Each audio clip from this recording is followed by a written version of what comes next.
There's a very characteristic image quality issue that sooner or later you're going to run into with your latex printer, hopefully later. It is bad plasticizer. Bad plasticizer is a problem on PVC products. It's common on banner. It's a little less common on adhesive vinyls. It's occasionally common also on wall coverings. If it's made out of PVC, they have life expectancies. It doesn't last from an image quality viewpoint forever. It has a date on it. Now, we've had adhesive vinyls that have lasted years and they still print fine. But there's a certain cutoff point where all of a sudden you'll load it up and it has very telltale image quality problems, and you're seeing this and thinking, what is going on? So I'll let you know what's going on. Without going into too much of a scientific deep dive, bad plasticizer is a deterioration of the surface tension of PVC products, especially. It's most common probably in banner, where either through manufacture, possibly bad chemistry in the construction, frequently it can be storage issues, especially if it's being shipped over from Asia, and on a container ship it gets very warm and then it cools back off again. It can be for improper storage in distribution centers. For example, we had a roll once where the top part of it was in direct sunlight. The bottom part of it was in a box. When we went to run it, one half of the roll was a disaster and the other half of the roll looked fine.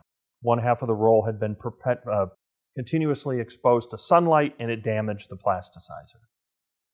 If the surface tension on the material has reached a certain level of degradation, on a latex printer you're almost always going to have a very characteristic image quality defect. Now, I tried to find a bad roll, but everything is sunny and lovely in San Diego all the time, and so there's no bad rolls in San Diego. I tried.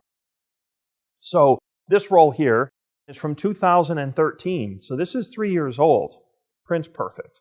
I was hoping, but usually, even with most vinyl, I'll find you have many years before it finally goes bad. If it were a banner, the chemistry on the banner or the quality might not be as high and it would tend to deteriorate more quickly. If you load an old roll of material and you see, now I drew them in here because it's not doing it. So I drew in my characteristic, I call them snake tracks. Snake tracking is really what's happening is that HP has a very characteristic pinch roller. And the pinch roller has or creates a very unique pattern when it rolls over the media. We specifically design these pinch rollers the way we do for mechanical reasons, to have the media convey through the printer well. But it leaves a telltale sign on bad plasticizer. The sign is that you get this squiggly line that goes consistently, a bunch of them, all the way down the printer. I call them snake tracks. It looks like a track of a snake going through water or sand. It is very unique to the HP latex printers. It's on all of our printers, and it's almost a dead giveaway that you have a plasticizer problem. So if you see that on media, don't panic. You don't have snakes. It's just bad roll of media. It has nothing to do with your printer. Your printer is fine. There's nothing wrong with your ink. Your ink is fine. What's happened is you have a roll of media that either through poor construction, poor transport, poor storage, or it's just old. PVC has a life expectancy. You go past it, that's the end of it. You're kind of done. There's no real solution. The only solution is to try to take, I've had some people take like rubbing alcohol and wipe down the banner. And if you do that, you'll find that yes, in fact, the snake tracks will go away. You're essentially removing the poor plasticizer from the surface of the material. It kind of goes a layer down, and then it prints fine. What's happening is the pinch rollers are lifting up enough of the poor plasticizer and creating a slight difference in color where the pinch roller made an imprint and then next to the pinch roller. In fact, under the pinch roller would probably be a little better color than next to it. And that difference is immediately noticeable by the eye. Other telltale things would be overall splotchiness or unevenness in colors. I really don't have much going on here, and I do like this chart to identify plasticizer problems, because when you get them, it'll be very clear, especially in solid colors.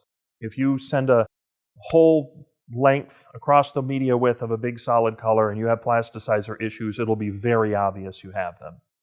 There's not much you can do about it.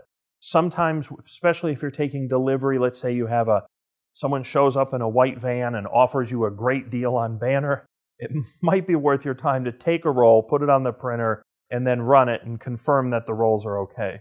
Because you don't want a whole pallet full of rolls that are all bad. The reason they're being sold at discount by the guy in the white van is because the plasticizer has degraded and they're no longer saleable. It's just a very distinctive pattern. I drew it on there because when you see it, you'll know it. And when it happens, don't panic. Your roll has gone bad. Just one of those things, most common on banner. It's an image quality problem connected with plasticizer. I wanted you to know what it was. If you go on our website, you can type in bad plasticizer. You can see images that we have of what it looks like. Fortunately, I wasn't able to find a bad roll, which is actually a good thing. For the most part, you don't want bad plasticizer, but that is an image quality defect associated and unique to PVC products generally. Occasionally, you'll have it in other coated materials where the coating has kind of gone south, and that does happen from time to time. Okay? Bad plasticizer.